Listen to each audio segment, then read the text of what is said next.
before we get started, just briefly give the people an overview of who are you and Sure. why you're excited about Bitcoin. Okay, sure.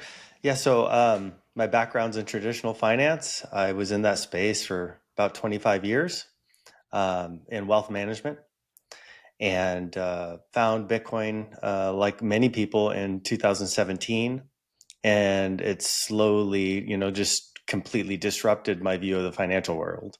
I feel like I learned more about finance from Bitcoin since 2017 than I ever learned working in the industry for that many years, or at least I felt like I learned the truth, right? So I became very vocal and in trying to promote Bitcoin internally. That I wasn't having much luck. I was working at a very traditional firm that'd been around for 140 years, and it just didn't connect, with their long term, what they've been doing for so long, that this thing could disrupt everything. So I was stepping outside my traditional role and speaking at meetups and speaking at local educational seminars, helping people learn about Bitcoin. And then in 2020 during COVID, clients, obviously were panicked. They're asking me what I did with my money, and we started having conversations about Bitcoin. And that led to a number of clients sending emails that they wanted to add Bitcoin into their portfolio. The only opportunity I had to do anything like that was GBTC at the time.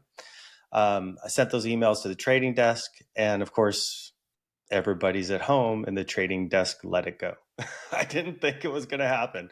So we had, 1 to 3% positions of GBTC in these portfolios. That became 15 to 25% of their portfolio in short order, and compliance was in a tizzy. That led to even more in-depth conversations about Bitcoin internally within the firm. And it just finally came to a point where I needed to stop my engagement with Bitcoin or move on, and I moved on. So now I work with Byte Federal, which is a local Bitcoin ATM company. They do they have about 1,400 ATMs in the United States, about 60 in Australia, and have a non-custodial wallet that a lot of our Bitcoin customers utilize to hold their own keys. We're currently working on a custodial wallet, which will be more transaction based, and then they'll be able to move, and there'll also be an on-ramp, right? So people will be able to buy actively, and if they want to then move those coins to the non-custodial wallet and hold their own keys, they can. So they'll have both options. We have a POS that's in beta, and our about 45 customers using the POS system to accept Bitcoin and Lightning payments. We did the first Lightning payment for gas here in Florida. That was fun. That got a lot of attention on X, and a lot of people were driving from a couple hours away to buy gas with Lightning. So that's about it. Other than that, just passionate about Bitcoin and like to help people learn about it and get involved whenever possible. It's so exciting when there's all of a sudden Bitcoin accepted somewhere where it's usually like uncommon to be accepted. In Switzerland right now, I don't know if you heard the news last week or the week before or something like that. Spar, a really big supermarket chain. It's in Austria, it's in Germany, it's in Switzerland. Like, it's a really huge one. Is now accepting at one local location in Kreuzlingen Bitcoin. But they are now expanding it to whole of Switzerland. So cool. Whole of Switzerland will be able to will be able to buy with Bitcoin your supermarket thing at a really huge chain. And my hope is that they try it out in Switzerland and maybe also do it in Austria or Germany, because they are all over the place. That's wonderful. That's great. It's really cool to see that, and I'm really interested in your, before we get with the Bitcoin stuff, in your journey, because Bitcoin has kind of a way to suck people in the way. So like, there's so many people that worked something else, like you and me, and all of a sudden they're like, oh, like I not only I want to put my financial energy in Bitcoin, but I also want to put my time, my life's Yes. energy into Bitcoin. Why was it so apparent for you? Like, oh, like let's completely switch career. Sure. So Bitcoin seems to unlock a desire for truth, right? So coming from finance, you think you know what's going on. You think you understand the financial system. You think you understand money and investing. And then Bitcoin comes in and turns all of that upside down and unlocks a understanding that is more true to reality than any of this matrix of financial products that currently exist today. And so I think what it is that once you realize that whatever that core thing is that you've been doing is all of a sudden a lie, and you get a glimpse of the truth, now I think you start to clamor for it in all other parts of your life. And I think that's why we see so many Bitcoiners go from financial truth to what's the truth about a diet? What's the truth about medication? What's the truth about education? What's the truth about energy? Right? It's like Bitcoin is like the spoke of this wheel, and then we shoot off. And there's so many smart people in our space that there's always somebody to pull you into another rabbit hole and educate you. And you have this innate trust with them because they're anchored to Bitcoin, which you know is this truth machine. And so it's given me the ability to kind of like quickly now identify and communicate with people who I can value and trust, and go with them on other journeys and learn. So I think this is sort of the thing, and that it seems to be a Bitcoin thing, or core to the Bitcoin protocol. You're coming from the traditional financial space, and I'm asking myself a lot. There's a lot of traditional financial services. There's a lot of things that are happening outside of Bitcoin, and I'm always wondering what of that will still be there and what of that will not be there.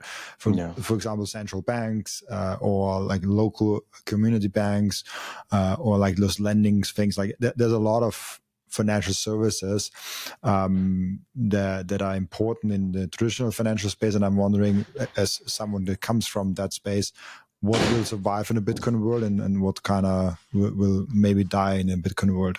Right. Well, first, I think it's important to understand that it's going to take a long time for that stuff to die off, at least here in the United States. And I think that's going to, like, for example, my kids' generation, right? They were baffled by what a check was, because I have them banking all with mobile apps and Bitcoin and online. And the other day, my son got paid with a check, and he's like, "What? Like, doesn't make any sense, right? This is paper. Like, this is just number. Like, what? How is this even possible?" He was just baffled by it.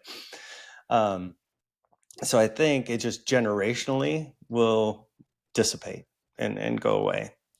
But there's so much money tied up in the old system that it's going to take boomers and then others passing their wealth to the next generation before we see that stuff fade away. But I think it's going to become less and less important. And I always hold a space for complete collapse because there's all sorts of timelines that could unfold, right? And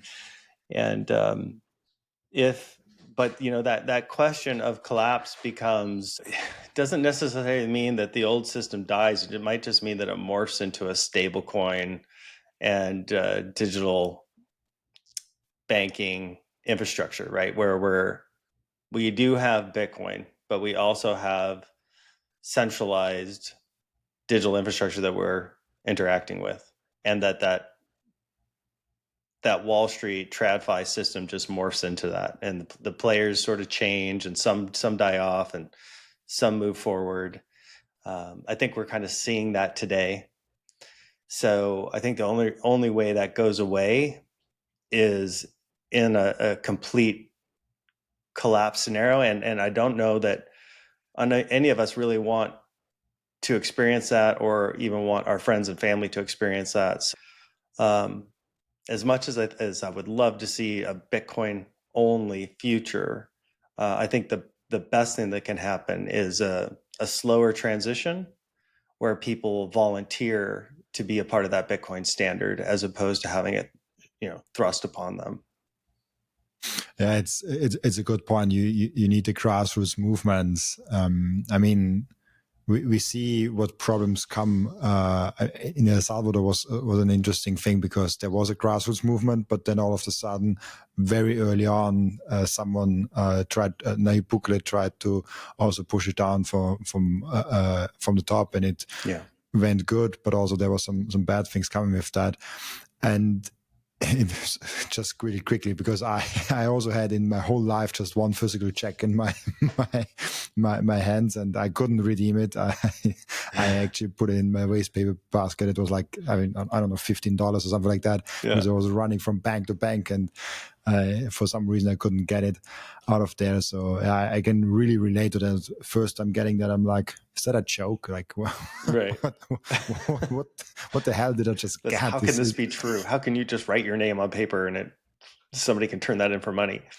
Yeah, but the same thing is, that's actually might be an interesting thing, because the same thing can be true for now, the normal currency, the normal money that you're using, and someone in the future is like, how did you trust that everyone can just print that? Like that doesn't seem secure. You need to verify it on the blockchain. Like, how the hell did you survive that? That might be where we're going, right? When you start to think about the chaos that AI could create in the wrong hands. I mean, the amount of cloning or fraudulent transactions that might be coming could that's one discussion I had recently with a friend about how much fraud there is right now in the system because of AI.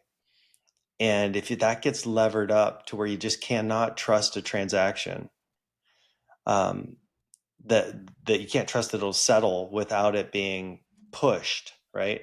Because like we pull so much right now, like we're doing ACH pull, and we're pulling the credit cards are extending credit, and there's all this delayed settlement in the system that an individual right now and an individual leveraging AI can massively take advantage of the system and get, like, you could get goods delivered from Amazon the next day. You could get your Bitcoin instantly and reverse those transactions, right? And then go set up another account, another identity, blah, blah, blah. So with that in mind, you could see us getting to the point where, like, if you're not signing with private keys, we do not trust this payment.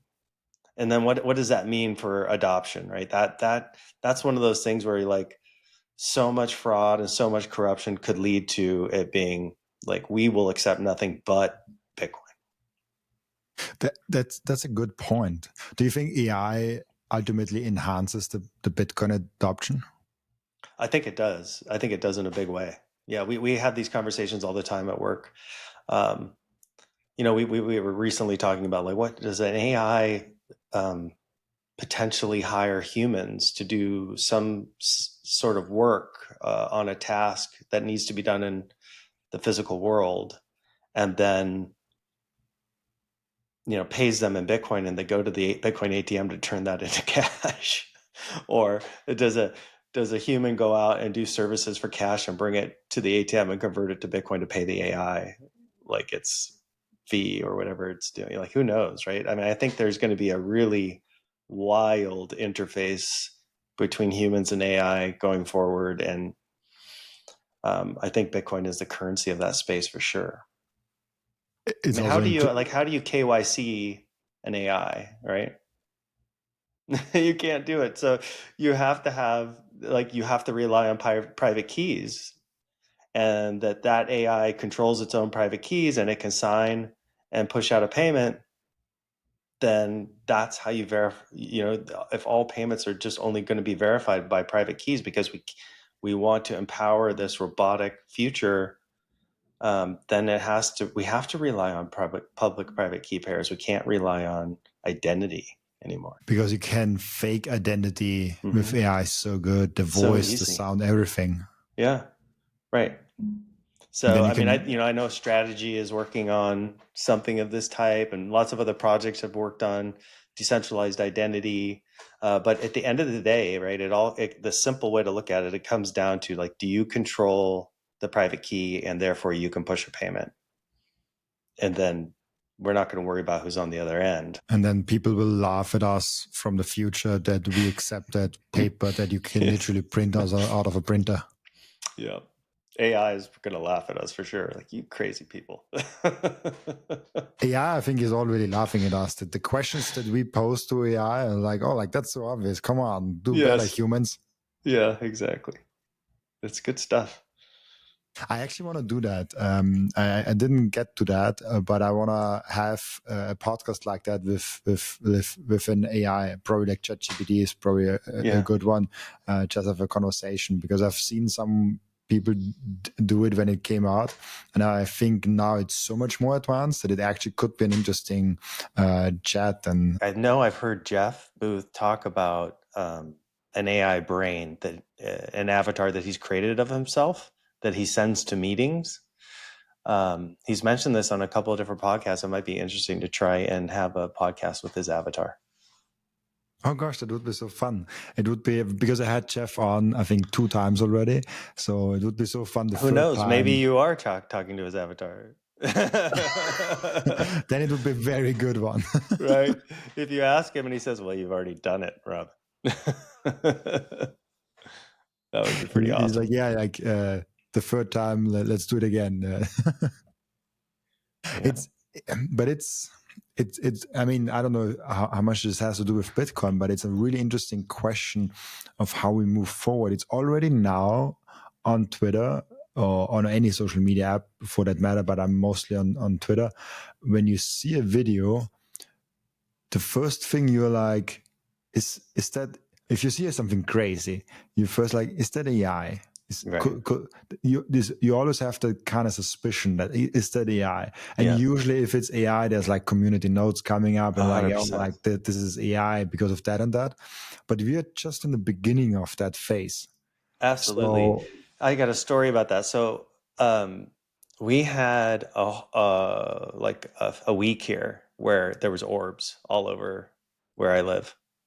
And so you would hear like Black Hawk helicopters, and you'd go outside, right? And you'd see them following these orbs. So we shot video of it, and I put it on my X account, like, because this was just crazy. And it's like these 2 orbs, Black Hawk helicopter, and they're just like following each other around, you know? So I shot it. My friend shot it. Like, we know it. We saw it. Like, we know it wasn't AI, but I put it on X, and comments are like, yeah, that's BS. That's AI. I could see the orbs move through the tree like this way. Like, they're making all these points about how it was fake video. And I was just dying. I was like, there's nothing you can do. Like, we live in a post-trust world.